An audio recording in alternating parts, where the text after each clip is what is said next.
하나님의 큰 일을 해낸 엘리야도, 하나님의 사람, 하나님의 선지자 엘리야도 그 마음이 굉장히 낙심이 되었던 것 같습니다.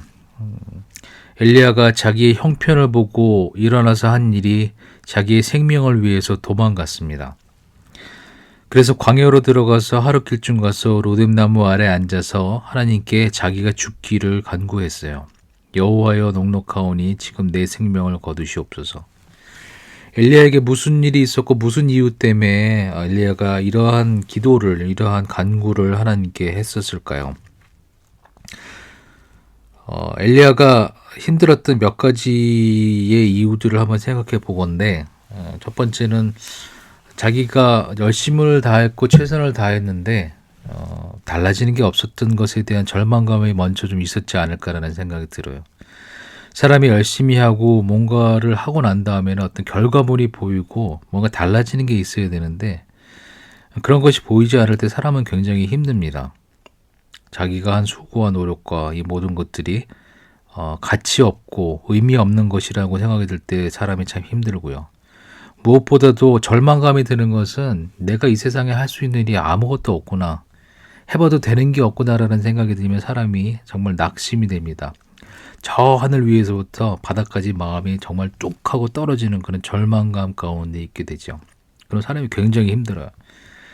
불안하고 그렇게 낙심하고 근심하고 그러다 보면 사람 마음에 병이 생기지요. 요즘 많이들 정신의 어떤 병과 공황장애와 어떤 정서적인 병과 아픔들이 사람들이 많이 가진 것을 봅니다.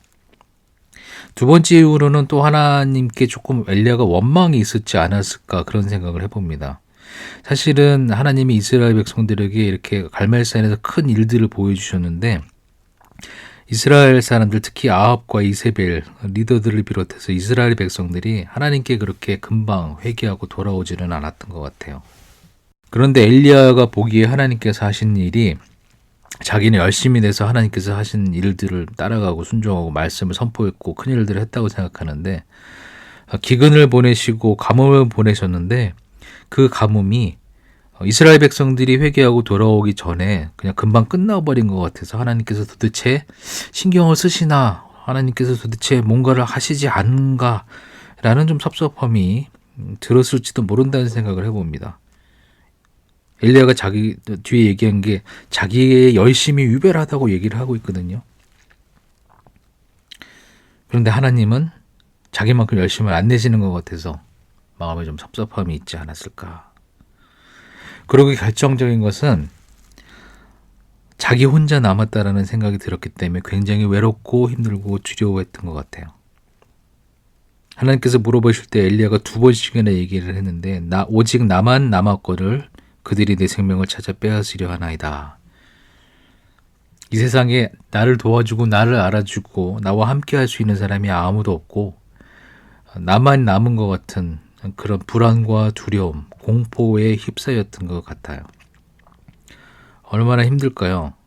하나님의 열심을 가지고, 하나님이 주신 말씀을 가지고 복음을 지키려고 하고, 건강한 교회를 세우려고 하고, 품위 있는 교회를 세우려고 하고, 예수님의 성품을 닮아가려고 하고, 하나님의 백성 성도들을 거룩한 백성으로 세우고 교회 공동체를 세우려고 하는 마음이 엘리야에게도 분명히 있었겠죠. 그리고 그 마음이 강했겠죠.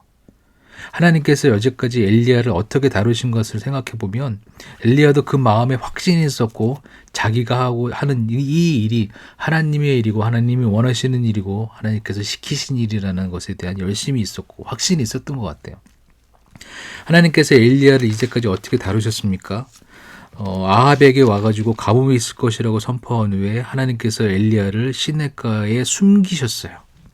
거기서 시냇물을 마시게 하시고 까마귀들에게 명하셔서 엘리야를 먹게 하셨어요.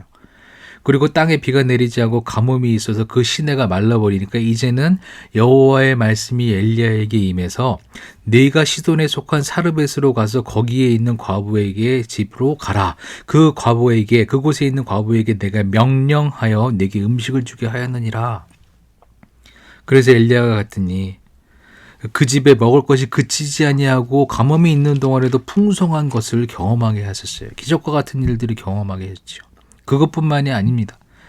여인의 아들이 병이 들어서 증세가 위중하여서 숨이 끊어지고 죽음을 맞이하여 했었을 때 엘리야가 하나님께 부르짖고 기도하고 간구하고 가셨을 때 엘리야의 기도 소리를 하나님께서 들으시고 간구를 들으시고 이 아이를 살려주셨어요.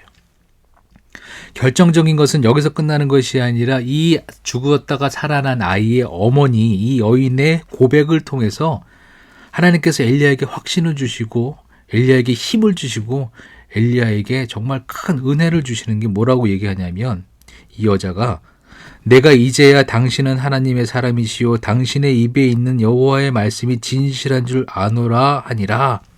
엘리야로 하여금 이 말씀을 듣게 하셨어요. 엘리야가 이 말씀을 듣고 얼마나 힘이 되고 얼마나 기쁘고 얼마나 감격이 됐겠어요. 얼마나 확신이 섰겠어요. 자기가 하는 일들, 자기가 들은 음성이 하나님의 음성이 맞고 자기가 하는 일들이 하나님의 일이 맞고 하나님의 사람이라고 얘기해 주잖아요. 그래서 이 기운과 이 힘과 이 능력과 하나님께서 주시는 이 확신을 가지고 갈멜산에 가서 바알의 선지자 450명과 아세라의 선지자 400명과 함께 싸운 거 아니겠어요? 담대하게 이스라엘 백성들에게 하나님이, 여호와 하나님이 진짜 하나님이면 그를 따르라고 얘기하지 않았겠어요?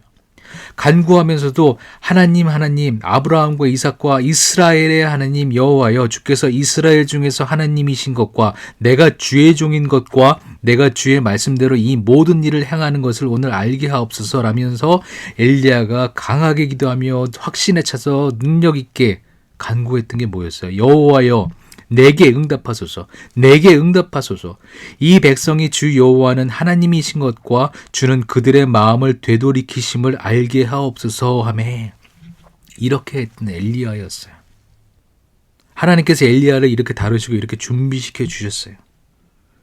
그런데 엘리야가 자기의 형편을 돌아보고 자기의 생명을 위해서 도망가고 하나님께 죽기를 간구하고 하나님께서 찾으실 때에 이러한 얘기들과 이러한 낙심된 마음들을 두 번에 걸쳐서 얘기를 하고 있는 거죠. 엘리야가 죽기를 구하니까 하나님께서 천사를 보내주셔서 그 천사가 와서 엘리야를 어루만지며 그에게 이르되 먹으라 하는지라. 그래서 밥을 먹이면서 만져주시고 어루만져주시면서 기운을 차리게 도와주셨어요. 처음에는 까마귀, 이제는 그리고 사르밧의 과부, 그리고 이제는 하나님의 천사를 보내주셔서 엘리야를 위로하시고 어루만지시고 힘을 내게 정신을 차리게 해주셨는데, 엘리야가 한 게 뭐냐 하면 40일을 가서 하나님의 산 호렙으로, 다시 말해서 시내산으로 갔습니다. 이 산은 어떤 산이죠? 시내산은 모세가 하나님을 만나고 하나님이 모세를 만나주시고 자기를 나타내시며 오합지졸과 같은 이스라엘 백성들에게 너희는 나의 백성이고 내가 너희의 하나님이 될 것이라고 말씀하시면서 10계명을, 하나님의 계명을 이들에게 주셨던 바로 그곳이었어요. 엘리야가 이곳에 가서 왜 이곳에 가기를 원했을까요? 왜 이곳에 가가지고 이렇게 구울 안에 들어가 있었을까요? 하나님을 마지막으로 만나고 하나님께 좀 불평도 하고 컴플레인도 하고, 아니면 하나님께서 모세를 만나주셨던 것처럼 자기를 만나주셔서 만지시고 자기도 좀 회복시키시고 하는 어떤 그런 마음, 복잡하고 어려운 마음과 심정을 가지고 아마 이곳에 갔던 것 같아요. 그래서 그는 그곳에 있는 굴에 들어갔어요. 굴에 들어가 있는 은둔자와 같이 굴에 들어가 있어요. 여호와께서, 여호와의 말씀이 엘리야에게 임합니다. 엘리야야 엘리야, 네가 어찌하여 여기 있느냐. 엘리야가 대답을 하지요. 내가 만군의 하나님 여호와께 열심히 유별하오니 이는 이스라엘 자손이 주의 언약을 버리고 주의 제단을 헐며 칼로 주의 선지자들을 죽였음이오며 오직 나만 남았거늘 그들이 내 생명을 찾아 빼앗으려 하나이다. 하나님께서 들으시고 아마 마음이 되게 안타까우셨을 것 같아요. 아까도 말씀드렸지만 하나님께서 엘리야를 어떻게 다루시고 어떻게 준비시키셨어요. 시냇가로 이끄시고 사르밧 과부의 집으로 이끄시고 과부로 하여금 이러한 고백을 듣게 하시고 그에게 확신을 주시고 갈멜산에서 큰 일들을 하시고 그의 기도에 응답하셨던 그런 하나님이시고 그런 엘리야인데, 엘리야가 지금 마음이 낙심이 되고 너무 힘들고 어려워서 하나님의 산에 와가지고 굴에 들어가서 숨어 있는 거예요. 하나님께서 너는 나가서 여호와 앞에서 산에 서라라고 말씀을 하고 계십니다. 그래서 나가서 섰어요. 여호와께서 지나가시는데 여호와 앞에 크고 강한 바람이 산을 가르고 바위를 부수나 바람 가운데 여호와께서 계시지 아니하며 바람 후에 지진이 있으나 지진 가운데에도 여호와께서 계시지 아니하며 또 지진 후에 불이 있으나 불 가운데에도 여호와께서 계시지 아니하더니 하나님께서 지나가시는데 강한 바람으로 지나가시고 지진을 일으키시고 또 불을 일으키시는데 그 가운데 여호와께서 계시지 아니하였다고 말씀을 하고 계십니다.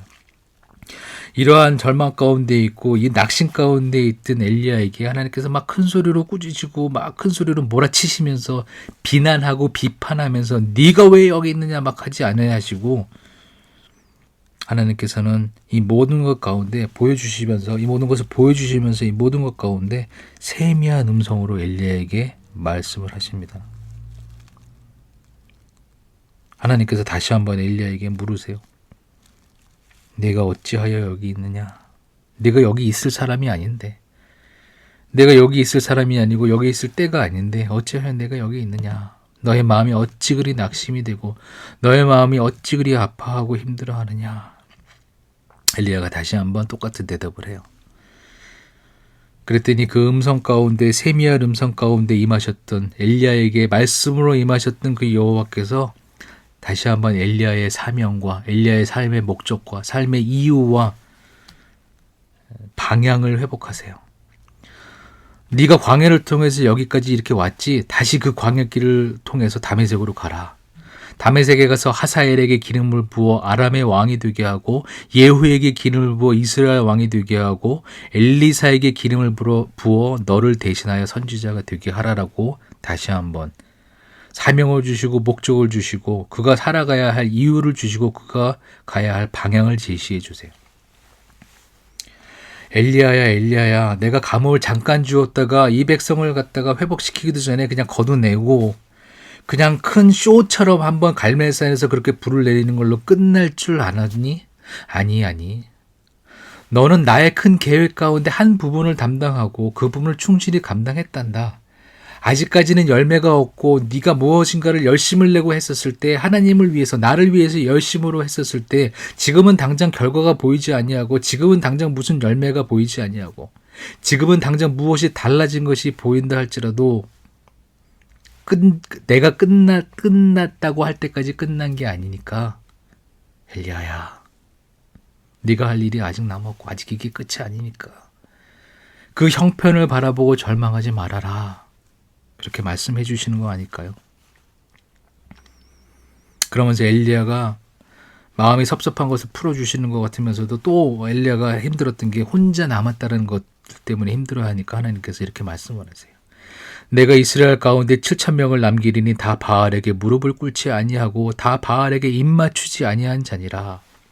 엘리야야, 내가 혼자 남은 것 같고 네가 홀로 있는 것 같으나 내가 너와 함께 있고 무엇보다도 너에게 네 형제와 네 자매들, 바알에게 무릎 꿇지 아니하고 바알에게 입맞추지 않은 하나님의 신실한 사람들, 신실한 성도들을 7,000명을 이스라엘 가운데 남겨놨으니 그들이 너에게 힘이 될 것이요 그들이 너의 방패가 되고 보호막이 되며 너와 함께할 동역자가 될 것이니 힘을 내라. 엘리야야, 너는 혼자가 아니다. 누구도 나를 알아주지 아니하고 나를 인정해주지 아니하고 달라지는 게 없는 것처럼 보이는 그런 가운데 있었을 때 삶이 얼마나 힘들겠어요. 무의미하고 무가치해 보이는데 하나님께서 이러한 음성으로, 이러한 사실로서 엘리야를 위로하시고 다시 한번 힘을 주시는 것이 아닌가라는 생각이 듭니다. 이 말을 듣고 엘리야가 다시 한번 그의 마음을 회복되고, 낙심이 되었으나 그의 마음이 다시 한번 회복되고 다시 한번 일어나는 그런 큰 힘이 되고 그런 큰 시간이 되고 기회가 되었을지 않을까라고 생각을 해봅니다.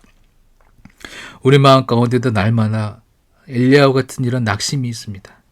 불안이 있고 불평이 있고 공포가 있고 두려움이 있을 때가 있습니다. 때로는 그것들이 우리의 정신적이고 영적인 아픔으로 나타나고 그것이 몸으로 나타날 때가 없고 힘들 때가 있죠. 그래서 엘리야처럼 하나님 나를 데려가시옵소서. 이제 넉넉하오니 나를 데려가시옵소서. 내가 열심히 일하고 열심히 뛰었으나 달라지는 것이 없고 내가 할 수 있는 게 아무 없다는 것을 깨달았고 또 이제는 나 혼자만 남은 것 같은 그런 외로움 가운데 있는데 하나님 나를 좀 도와주십시오. 우리는 그런 기도를 할 때가 너무나 많이 있고 그런 기도가 절로 나올 때가 있습니다. 그럴 때 굴 안에 있었던 이런 은둔자와 같은 엘리야에게 찾아와 주셔서 다시 한번 말씀하시고 만지시고 회복시켜 주셨던 그 하나님을 기억하면서 우리가 힘을 냈으면 좋겠고, 그런 힘이 우리에게 다시 한번 임했으면 좋겠습니다.